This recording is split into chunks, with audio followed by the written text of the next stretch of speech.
I have a long time ago, and I still can do it. I learned how to pronounce the name of the longest place name in Europe, which is a Welsh village. Yeah. Are you ready? Yeah, I'm ready. Llanfair pwyswingers gogerech hwyr drobl Llantysilio gogogoch. Oh my God.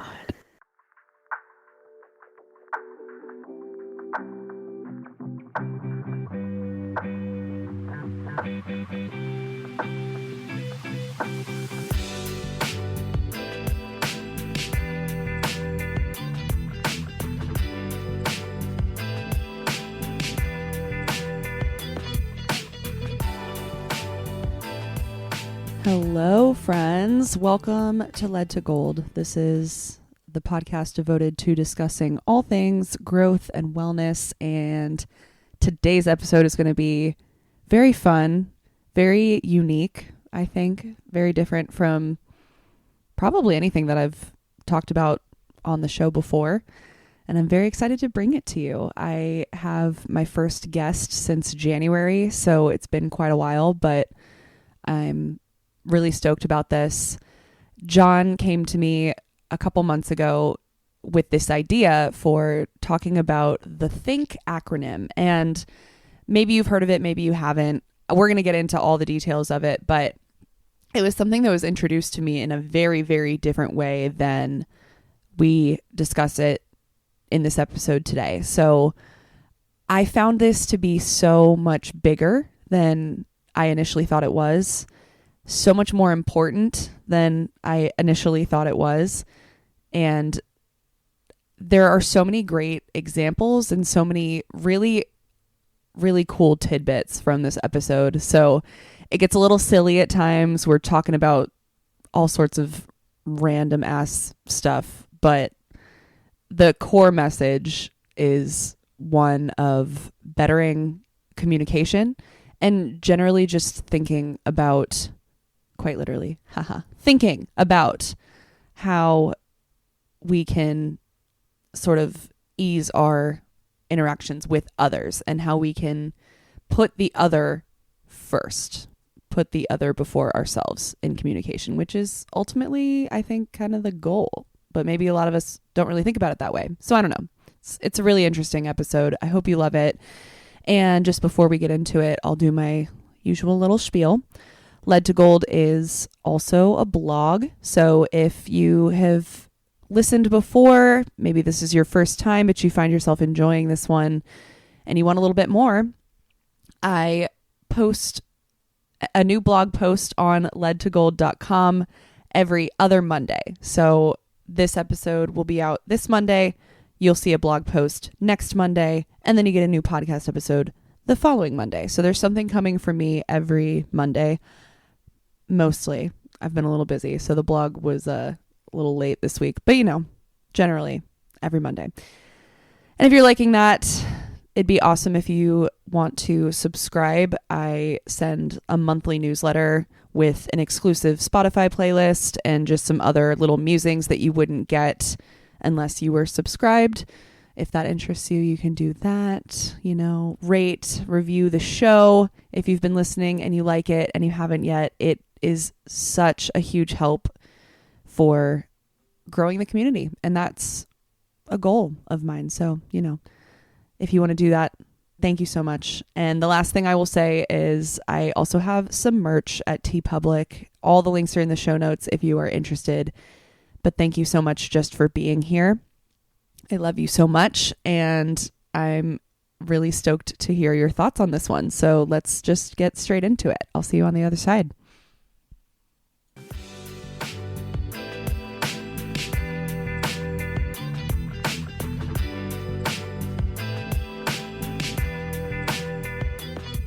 There was a Sumatran orangutan named Racus that was recently observed using a plant as medicine on purpose. He had gotten in a fight with another orangutan and got bit in the face. Mm-hmm. It happens. Yeah. Don't we all? Sought out a plant that they know they don't eat, chewed it on purpose several times a day regularly, like we take medicine, and then spit it out and rubbed it on the wound, and a week later he'd healed. Like he had done it before. Oh my God. That is so cool. Yeah. I mean, no, orangutans like fully could take over if they wanted to, but they just like living their little lives. And Humans imagine themselves to be great because of all of our physical accomplishments, but I think that octopi imagine themselves equally great because they didn't do any of this. yes, it's like what and I'm gonna forget his name again, but the zoo tier guy. Tirzu. Yeah, tier zoo. There we go. Okay, I was close. It's like what he said. It was like you know, humans have kind of won because we are incredibly intelligent, but like that's it. Yeah. I don't even think that intellect is what makes humans special at all. I work with a macaw and a cockatoo at the pet store on the regular. I'm the one that cleans their enclosure. I put them to bed at night, that sort of thing. They're about as smart as 6-year-old children. Yeah. They are intelligent enough to experience spite. They have a sense of humor. Mm-hmm. When I first started cleaning that enclosure, the macaw would jump scare me because he thought my flinching was funny. And eventually, when you don't flinch, he trusts you. And now he'll sit on my shoulder and we talk about sports and stuff. But Oh, that's super cool. That's why I love crows, because they're similar. Crows. They're not as smart, but they're pretty fucking smart. Elephants grieve their dead. They have funerals. Crows don't really have funerals so much as they have an autopsy and a criminal investigation. Yes. So reason and intellect are not what make people smart. What makes humans empathy, right? Humans unique is we're frivolous. Frivolous. Our empathy has extended to the point of silliness in a way that is unique.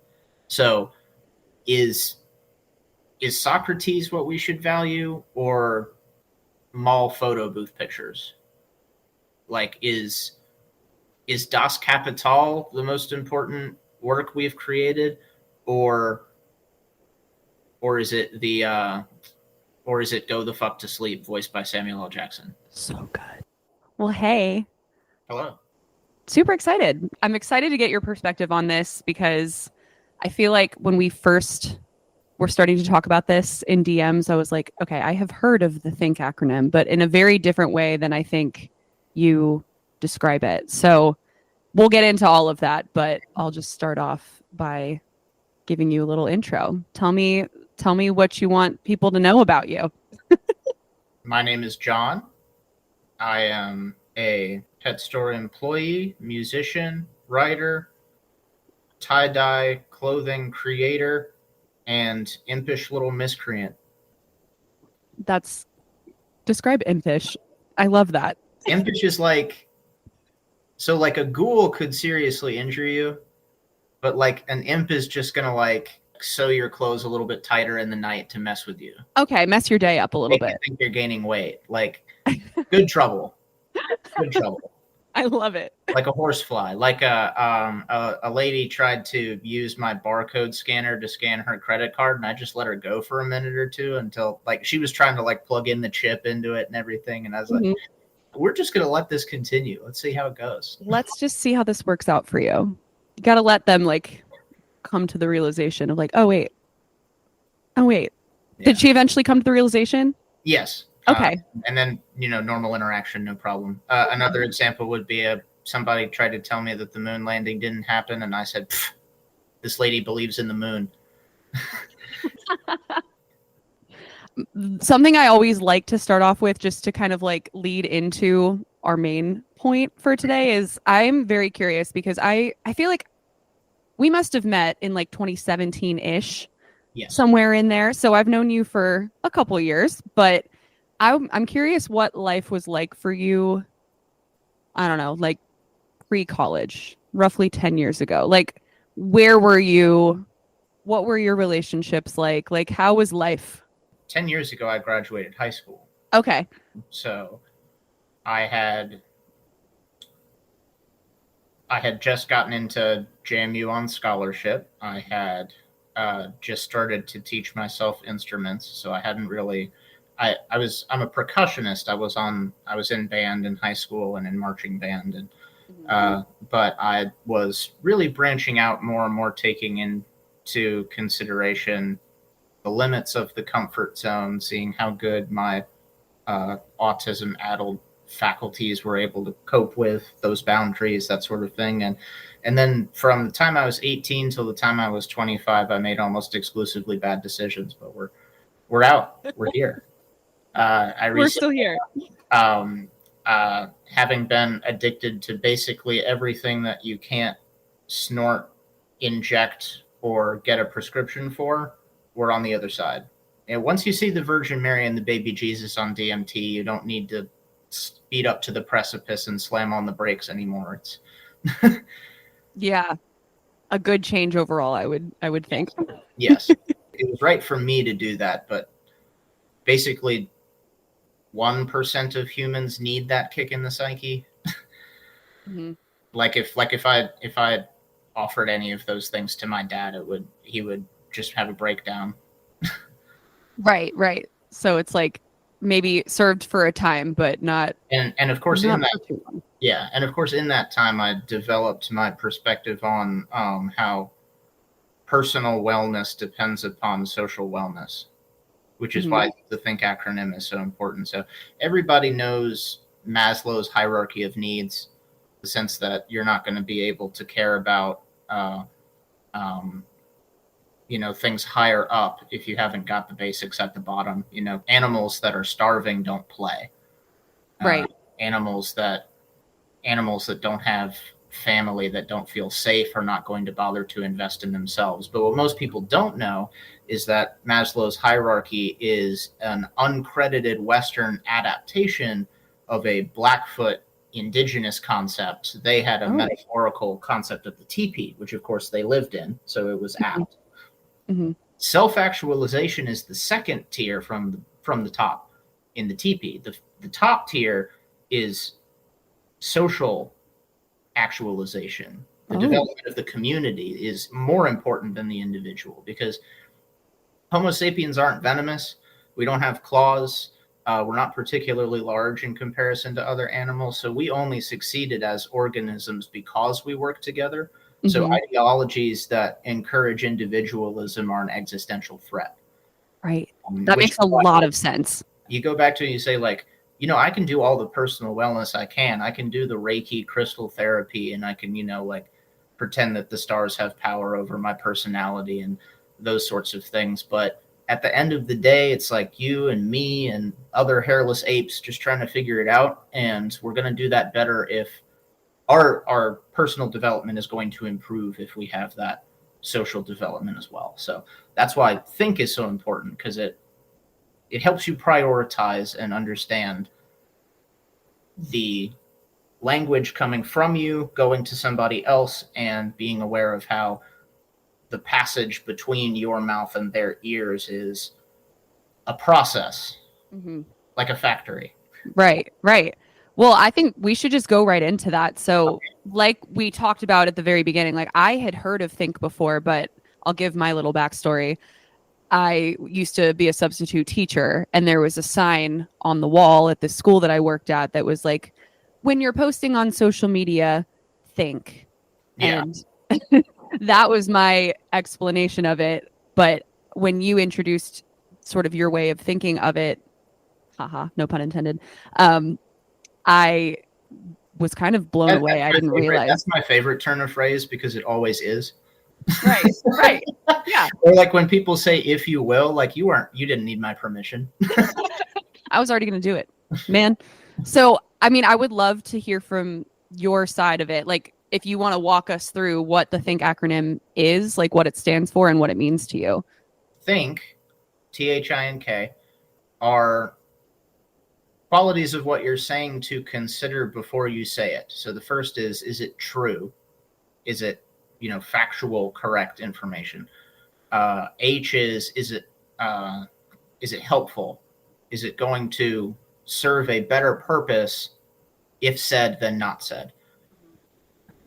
I is for important. Does it need to be said right this second?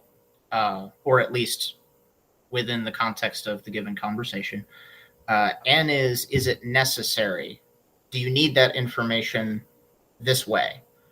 And then K is kind, because if all you've got is truth, then the things that are most important about being human are not present. Now, of course, explaining it to children, that's just like basic etiquette stuff. Like, it's important to learn those things in the sense of basic etiquette. But as far as personal and social development of wellness goes, we have to negotiate with the content of the acronym, because you're not going to get to have all of those all at once. Right. There's like for example, there's not a polite way to tell somebody that they're a cult member. Not a polite way to tell somebody. There's not a kind way to tell somebody their addiction is destroying their family. But as a probably autistic person, absent a official diagnosis, but a certain awareness of what the symptoms are, and having lived my own life, it seems unlikely that I'm not. So I have to think very consciously about all of my social interactions. None of this comes intuitively to me. Yeah. So Think is super helpful for me, because we unconsciously organize which of those values we prioritize without being aware of it. I tend to care more if something is true than if it is kind. But Westerners in general don't approach it that way. They care much more about how an idea is presented than the content of it itself. Because you can be 100% right, but if you're rude about how you present it, people are going to just push it away. We internalize an order for ourselves, but part of social development and social wellness is navigating other people's list. Cantaloupe is in my top 5 fruits, but I'm not going to have a fist fight because it's not in yours. That's fine. You can just not like it. They're more for me. Right. But if both people are approaching with the awareness of the Think acronym, and they have their preferred order of values of those options, you got to be aware that it's not going to be the same for that other person. So each of the 5 is valuable. You have to tailor your reaction to your expectations of that person's hierarchy. Right. And I guess that also depends on how well you know a person. For sure. And whether or not there are certain things that they want to hear, how they want to hear it. Because it's making me think of, I've had friends in the past who are like, just tell me what I want to hear. Yeah. They're not interested in the truth as much as they are interested in being comforted, which each their own. And then I think there's probably another aspect of that too, where it's like, as the person maybe giving advice or whatever it might be, it's like sometimes you kind of have to decide, well, it's like, do I want to go beyond what they want and give them what they actually need? How do we navigate that? Yeah, I've thought more about Think in general the more I hear claims against me that I don't have a filter. I would dispute this by saying it's not. If I didn't have a filter, I would say things that I regret. That's not what's happening. You regret hearing what I think you need to hear. Right. But I can't fight that battle every single time. Yeah. I have to say, this is not worth it. We're going to have to disagree on this one. And that's tougher for me than some of the other parts of Think are. People might struggle with the other stuff. So like, we're taking it out here and we're bringing it back. But Cooper John, who is a football player going into the NFL, recently said in some interview that he could beat Caitlin Clark one-on-one in basketball. That might be true. I wouldn't consider it helpful, important, necessary, or kind. Especially not necessary, because like we just got over the hump of men taking women's basketball seriously, and you're going to come in and just like poop all over that for your own ego. That frustrates me. That's an excellent example of something being true but not being necessary, or something being an excellent example of something being kind that isn't true. I was helping a lady at the store, and her phone rings, and she pulls it out, and the contact on the phone says "toxic bitch." Ooh. And she takes a deep breath, answers her phone. "Hey girl, how you doing?" Oh no. Southern women have created an entire culture around not saying what they mean, but somehow I'm the retard that doesn't get social cues. Got it. It's really, really interesting, the mental gymnastics that you'll see in certain situations and so if we cultures. That only happens because that person is prioritizing part of the acronym absent of the content of the discussion or the person that they're talking to. And that's probably the root of most confusion. Right. The root of a lot of unnecessary disagreement, resentment, that sort of thing. And as a person that values what I can prove, technically speaking, I can never demonstrate that anything exists outside my own mind. The end stop is my senses. Yeah. But living that way will not help you. Yeah. We have to assume that other humans and things and ice cream and Felicity Jones are real. And I would like to believe so. and that they have worthy value to investigate as equally as we imagine ourselves. Yeah. I love that. Even the background characters in your life have equally complicated lives as you do. They're the main characters of their own story. You know, the universe didn't start when you were born, and it's not going to end when you die. I think helps me organize that. I love that. And I think we're getting kind of into the next question I had for you. But since really establishing this as a practice in socializing with other people, interacting with other people, what are some benefits that you've noticed? Well, it's funny. Older white dudes call me pal no matter what. Older black dudes call me sir no matter what because they were alive at a time when that was mandated. Mm. But their children don't do either. Mm-hmm. Automatically. I was once greeted, Ayo bald man, and I had to let him know that was hazardous to his health. If I assume that complexity that I imagine of myself, even among kids or other adults or something, they're going to respond in kind. They see that politeness and that awareness, and not ticking off every box, but considering what was just said, going through the process of the 5 letters and thinking, how many of these can I get to this person for this point? Mm. Like people that find out that they've been deceived about how big their snake is going to get. It's not always going to be kind to say, yeah, it's going to be 6 feet long. Your chihuahua is in danger. Mm-hmm. But I can get the other parts. I can get the helpful part. I can get the necessary part. I can get the important part. And most importantly, the true part, because the guys over at PetSmart don't know their ass from a hole in the ground. How so? Because they're telling people wrong information, and then they come to my store and I have to fix it in reverse. You have to be the person that's like, actually. Yeah. Because I mean, people, it's like when people win a goldfish at the fair and they're like, he's going to live in a big gulp cup and his name is Randy. And I'm like, he's going to die in 2 weeks. Yep. A little known fact that crushed so many little kids' dreams over the many years. Yeah. By the way, my mom would never let me try for that because she would tell me the truth. Yeah. She was going through it. She's like, that thing is not going to live. And I was like, okay. Tragic. It sounds to me though like it's something that has been helpful because people tend to trust you more. Yes. Yeah. Being pro-social, behaving in a way that encourages other people's participation, it's a 2-for-1.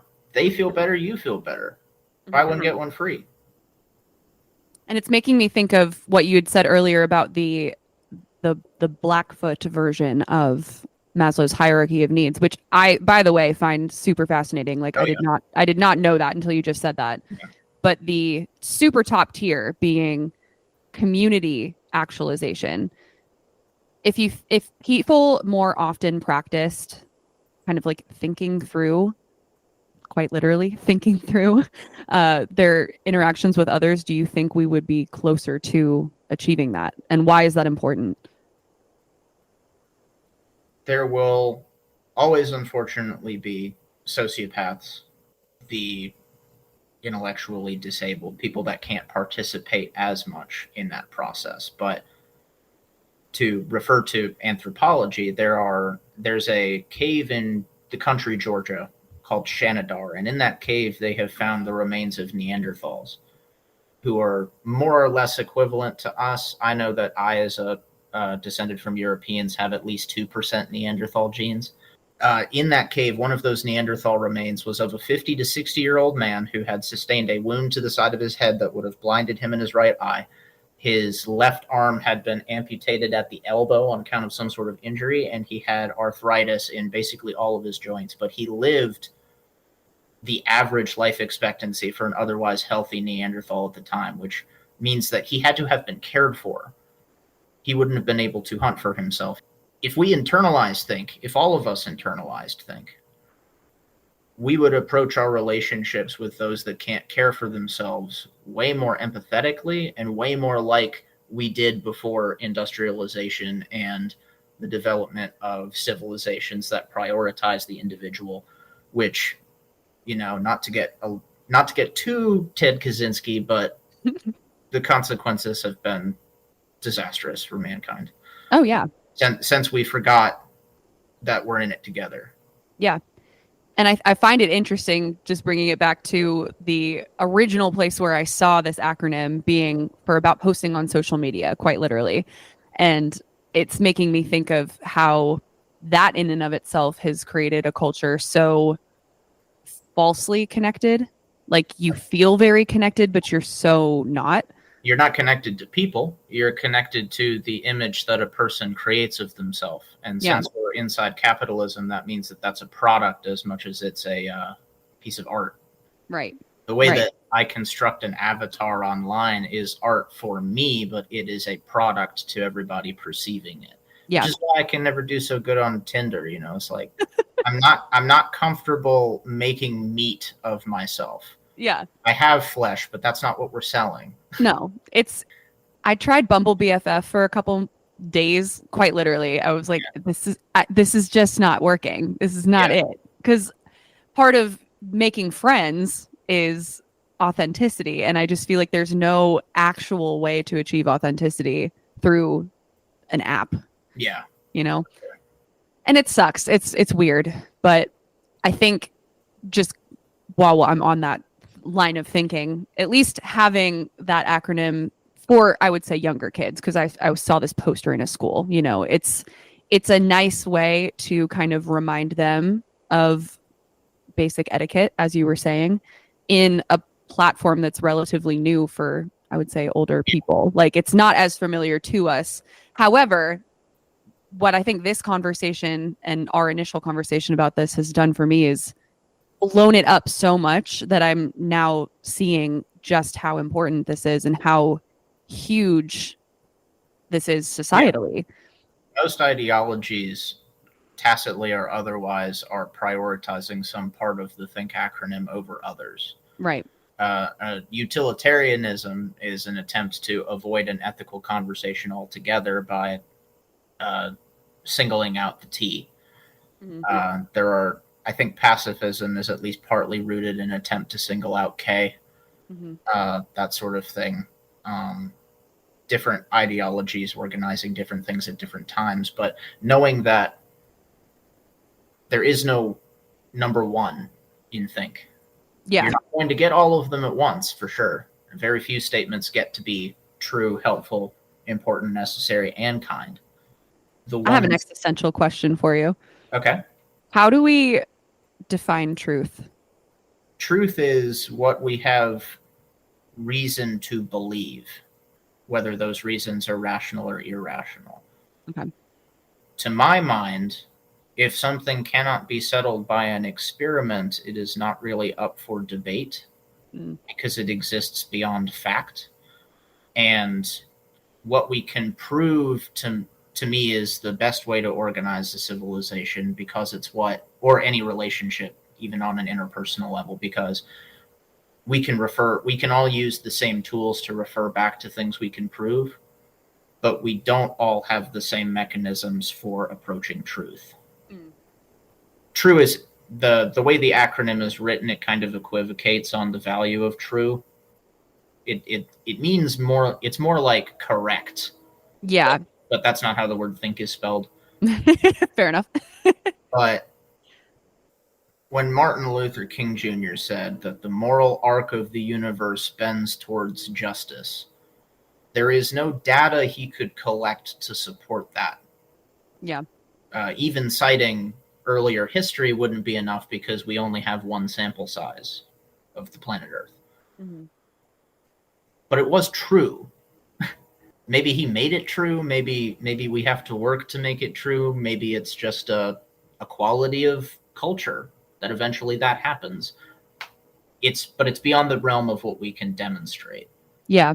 That's So something I've been kind of grappling with personally lately, is because something I see a lot in all of my work, especially in teaching media literacy, is that truth is hard to find nowadays because I don't even know how I want to say this, but maybe the right way to say it is that there's so many sources of truth that you can go to, right. and the average person is not able to really navigate that effectively, which is something that scares me, honestly. But I think part of this work as a larger societal homework practice, if you will, is to get better at identifying what that really means. And maybe it's not that truth has to be the same thing for every person, because I don't think that's possible, but like, where can you go for truth? Well, when I look for truth beyond fact, it's mostly predicated on what's going to be. I think the different letters reinforce each other in your consideration. So like, if truth is beyond fact, then I have to consider if it's helpful. I have to consider if it's kind. Mm, I have to consider its necessity, its efficacy, those sorts of things. I like that. So, you know, the other night I thought I was getting along well with this lady, and then she asked my opinion on God, and it was pretty much all downhill from there. But that was an excellent example of like, our mechanisms for approaching this truth are not the same. Yeah. I'm And I going. think that's okay. That's That's fine. Yeah, yeah. If we didn't disagree, then things would be pretty boring. right. No, totally, totally. And I think that's something that a lot of people probably also forget too. That's kind of what makes humanity interesting. Yeah, there are many people in my life that are very confident that if everybody just did what they told them to, then everything would just run so smoothly. But Mm, even in a society absent systemic bias, which is what socialism attempts to achieve, there would still be famines. There would still of be course. envy and greed, and there just wouldn't be mechanisms to abuse it systemically. Right. Yeah. I hate to I hate to give any credence to any Catholic ideology, but it's not entirely wrong to say we're born in sin. Like, Mm, every human is born with inevitably falling short. Now, to ascribe mortal sin to a baby is a hideous idea, but mm, the concept that we're gonna we're gonna screw up, we're gonna make mistakes, we're going to not meet the goals that we set for ourselves, sometimes in extreme and dangerous ways, but mostly just in a sense of I didn't live up to what I was hoping to be for others. yeah. And that's why you have to internalize think, because if you don't have a system for approaching that betterment, it's a lot harder to get there. If you have no plan for it, it's a lot more difficult. Totally. Yeah. And I think that's why this is an important conversation, is because it can provide something of a framework to at least start with. Um, and I'm curious too, like, if you're comfortable talking about it in your lived experience with autism, like how do you see neurotypical people getting it wrong? Does that make sense? They certainly seem to. I think autism is a superpower as much as it's my drawback, because I'm not fooled by presentation. I think that neurotypicals are especially good at assuming of others what they only know of themselves. Mm, You see it a lot in conservative discourse because they're particularly good at this. They're the especially with the phrase virtue signaling. hmm The belief behind using that phrase is that, well, I'm a cynical douchebag, so my opponents must be too. They can't possibly believe what they're saying. They just want some sort of, they're simping or something. Can we back up 2 seconds? What is virtue signaling? Virtue, so it's not a real thing, but it's an attempt to disrupt or discredit an argument as being rooted in some sort of personal ulterior motive. Okay. So if I'm out and I'm saying the way that female newscasters are treated separate from men is wrong. The way that the pay discrepancy is unjust. Mm-hmm. Somebody who wanted to immediately close that discussion would say, "Well, you're virtue signaling because you're simping for that lady, or Okay. you're trying to you're being a pick me guy, that kind of thing." Yeah. So but to make that argument is to assume of others only what you know of yourself. Mm-hmm. You're cynical. You're projecting that behavior, that sort of thing. So if you approach think and you aren't assuming the worst of others and you know that they're considering those options as well, then you can have a much more honest discourse. Yeah. There's no presumption of outside forces impacting how people behave. It's just you and me, and I would say that there's a skeleton inside me, but we're actually inside the skeleton. Mm-hmm. We are our brains. Yeah. And this is bringing up another question. I'm trying to think of how you just phrased it, but assuming that somebody is not, out to get you or not out to have like a malicious conversation with you or win the conversation. I think that's something that a lot of humans are inherently afraid of. Yeah. How do you learn to assume the best from people? To imagine them as complexly as you imagine yourself. That sounds hard. It's very hard.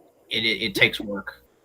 I was on the way to my parents' house, and it's one lane going one way and the other lane going the other way, and there's the left turn lane in the middle, which you do not use to pass for anybody that doesn't know how to drive. Mm-hmm. But this man was up my butt for about 30 minutes. He cuts into that lane to speed past me and go on, and I'm like, oh Christ, here comes the main character, everybody watch out. But what if he had to shit? Mm-hmm. Maybe there was a bee in the car. Maybe his uncle has cancer. If we can imagine ourselves as being beset by tragedy and misfortune beyond our control, surely every other hairless ape that does their 9 to 5 does the same. Yeah. Yeah. When people, like other characters in our lives, don't have singular purposes for our story. Theirs is their own story, and we are background characters in it. Sometimes I'm thankful to only be a background character in some people's lives. Sometimes it makes me sad, but it's the infinity of novels occurring in each human life guarantees that we have to assume the most complexness of each other as we know of ourselves, but not to the extent that we project our insecurities or our differences, our faults onto other people. Yeah. I can be crass and cruel and unforgiving, but I know better than to think that that's just part of being a person. Yeah. Yeah. That's a me thing. Mm-hmm. Mm-hmm. And I think that's helpful too when you start to kind of do your own inner work or whatever you want to call it, that opens up the channel, I think, to be able to see that in other people and recognize that, okay, other people might not be dealing with the exact same shit as me, but they're dealing with something. Yeah. And there's something they don't like about themselves, which is, in everyday life, it's very hard to remember that. But when we can tap into it, I think that makes this whole process much easier. I am he as you are me. John Lennon was a wife-beating hack, but he happened to be right that one time. Yeah. Got that one. I love that. I mean, I do think it's something worth trying to remember a little bit more often. As I frustrated my brother-in-law earlier today by commenting, he and I will have more in common with the average North Korean than we will ever have with the president. Tell me more. Those are just people living their lives too. Yeah. We imagine them to be brainwashed or something, but the only other country that says the Pledge of Allegiance every morning other than North Korea is us, and we're the only one that plays the national anthem at sports games. Yeah. Besides them, we're The only one that has routine military parades the same way that they do. We're from a country to country perspective, we're failing that test of imagining complexly. We're seeing the enemy. Right. This is our glorious God, but this is their disgusting devil, and this is our wonderful language, and this is their gibberish barbarian nonsense. But it's because they're not thinking. T.H.I.N.K. Mm-hmm.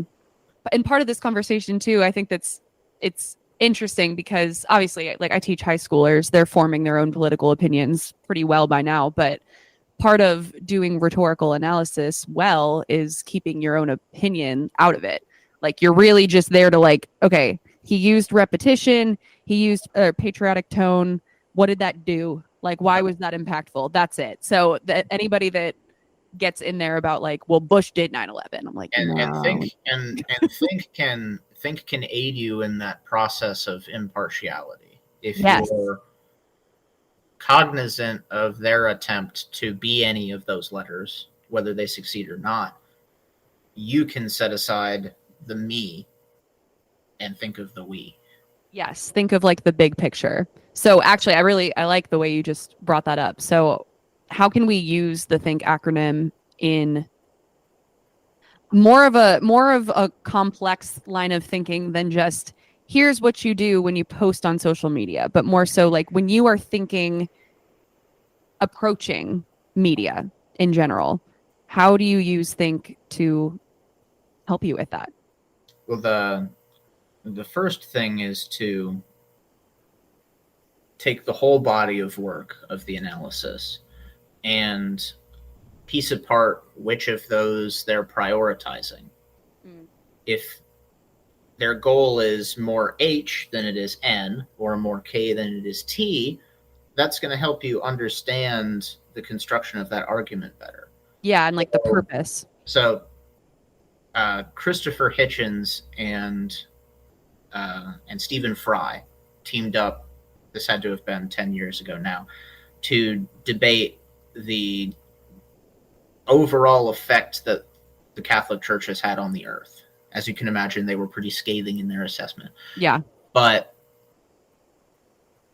Hitchens critiqued the church's homophobia not really from a T or an H or an N perspective, but from a K one. He says it's wrong to deny the respect of a fellow human on account of an inborn nature. Tell me more about that. They treat my boy Stephen bad for something he can't help, was basically his case. That he's boy crazy. There's nothing you can do about it. He's still a person. Yeah. I find that to be a little sophistry, kind of, because it's not like it being a choice would make it okay to oppress gay people. Of course. It wouldn't. But you can see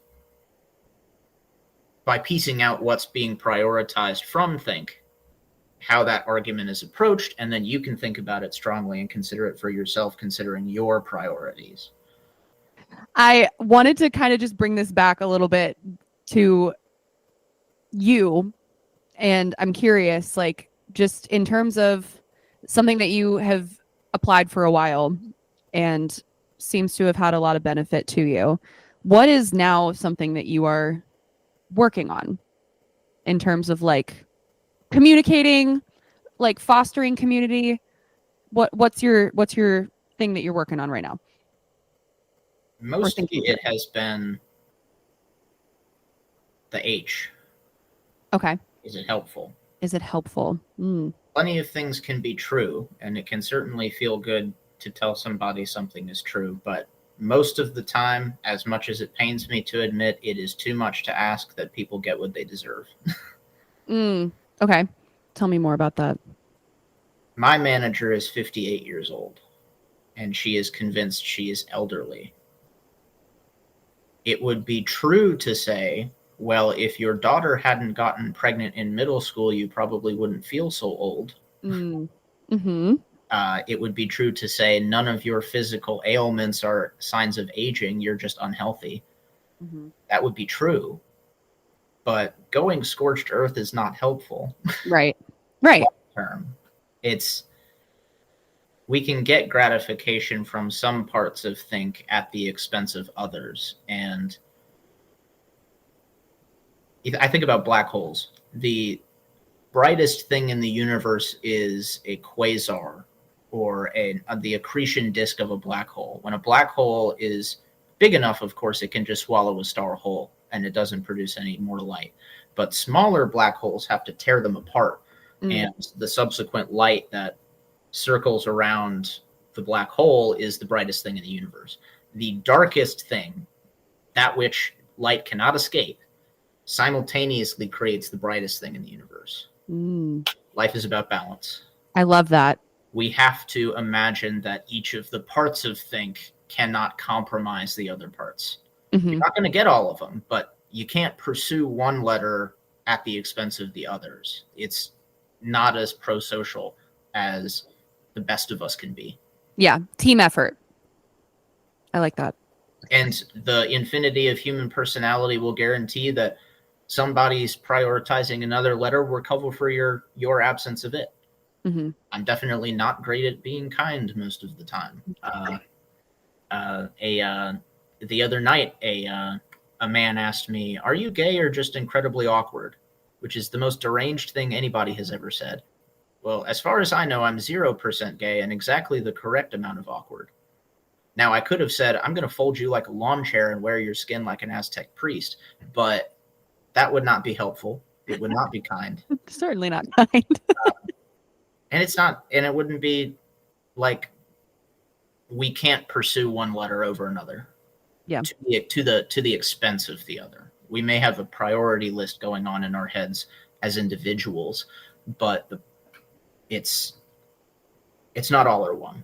Yeah, and I think that goes back to what you were saying. It's like the harder part is determining what matters to the other person. Yes. And something that I've talked a lot about just on my show in general is it's kind of similar to love languages in that way, which I believe in them arbitrarily, but it's more important to configure what the other person's, like what matters to them versus what matters to you. And when things can't be true, they can be as good as true. Yeah. Is it, if something is helpful to a person, to me, that kind of comes off as like it's as good as true, which could potentially be harmful. But yeah, no, of course. There's always nuance to this too, which is another thing that makes humans so interesting and hard to figure out. But kind of the fun of it, I suppose. Well, do you want to do a little game of We're Not Really Strangers? This is something I always end my episodes with. It's a little card game. No we'll answer a question. It's always a wellness question. Okay. Okay, BRB. Y'all hear that Kendrick Lamar diss? That shit was crazy. I actually have not listened to it yet, and that is next on my list for today. But I was enjoying a few drinks, chatting with some friends about it last night, and I'm like, I need to get in on this. So not only has he put out 3 songs in like 48 hours, but the album art for Meet the Grams is a picture of Drake's stolen luggage, which includes his Ozempic prescription. Stop that. He's going for his throat. Like, Drake thinks this is an opportunity to promote himself, and Kendrick is like the angel of God. Like, he's like, no, you tried. you really thought. Okay, that is definitely next on my mission list for today. But before we do that, let me ask you a cutesy little wellness question. Okay. Ooh, okay. And actually, this is a new one. I haven't gotten it before. What emotion keeps coming up for you lately? Why do you think that is? Frustration. And I think it comes up because I hold myself to a high standard. And I have given thought to my self-development, but not everybody's there yet. Yes. And it annoys me when they're not, but I have to remember your life is not their life. Yeah. My experiences are not universal. They have not had the same opportunities. So if I can remember that not everybody has the faculties. My identity and my history have provided me ample opportunity beyond even what I really have earned, which is why I can never say that I'm proud to be American, because I just happened to be born here. Right. People who fought and killed and died to get here, and they're getting treated less than me because they have an accent. Mm-hmm. Like, I didn't earn this. Mm-hmm. I could have easily have been born in another place in another time with other parts, other features, and I would still be the same human. So frustration comes up because it's hard. It's hard to remember and imagine people complexly, but Yeah. we have to if we're going to solve any of our problems. I think that's so well said. And I'm sure you know this to some extent, but like I feel that all the time also. So you're definitely not alone. The way In that I fact- saw it phrased as a meme is, my toxic trait is I expect people to do their job and I get mad when they don't. Yeah, because it's like, wait a second.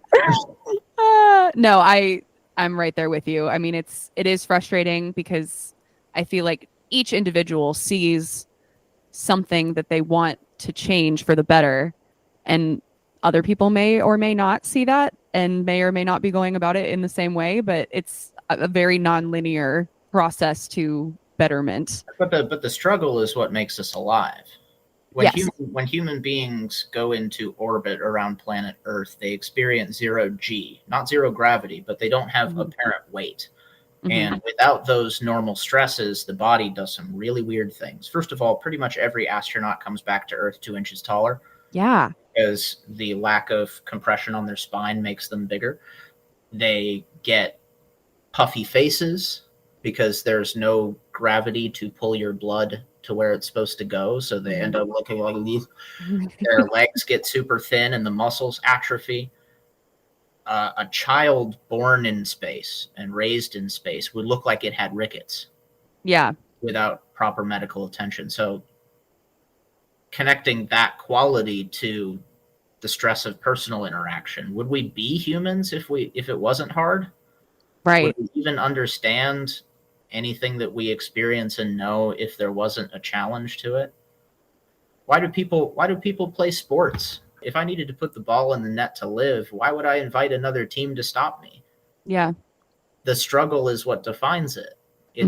We have to, our mental chemistry, the chemicals we are forced to trust to be chemicals, reward seeking for its own benefit. Yeah. And of course, to seek, you can't find it right away. Of course. That's seeking. No, that's too easy. Reason is more about giving me to you than it is us understanding the world. This is my microphone that I'm not using. Thank you for showing me that. Well, it's for my music. I didn't know if it was. I didn't even think to plug it in. As to fuck it. I know. I pretty much. You're the first person I've interviewed over Zoom who hasn't been like, oh, nice microphone, and I'm like, it's because I'm using my laptop from 2014, and you would probably hear me, but it would sound like a dumpster fire. Yeah. If we did that. So, so I have all of this. Oh, good. For recording for today. So. Well, you're anyway, you're the professional here. I'm just a guest. You have been a great guest. Aww. And thank you. No, seriously, like this, I feel like we just made something really insightful and really cool. So thank you. I don't know how many viewers you have, but my sister is convinced that humans exist for a reason. And I said, well, yes, sperm met egg, and then we were born. Like, reason is just a measurement of cause and effect. Yeah. You think that we exist for a purpose. That I cannot defend. But if I did have one, it would be to achieve free real estate in people's brains. Yeah. Yeah. Like the other night I was out and about, and I was introduced to a friend of a friend, and to test their sense of humor, I said, I don't speak English. I just memorized the sentence phonetically. And he's going to remember that. I love that. I love that a lot. You have so many good quips. Just love hearing you talk. But anyway, yeah, thank you for so much for this. I feel like there's going to be a lot of thoughts coming from me after this episode. So I really appreciate it. Um, yeah, I'm trying to think. Is there anything else you want to speak on, or did we? I think we covered it pretty extensively. Hmm. Any parting words? The silliness is what makes us special. Because as far as I know, a hermit crab can do calculus in his head, and he just can't tell me. But I'm the only one who can vote for Matthew McConaughey and make America all right, all right, all right again. Oh my God. Anybody listening, if you do that, I will find you.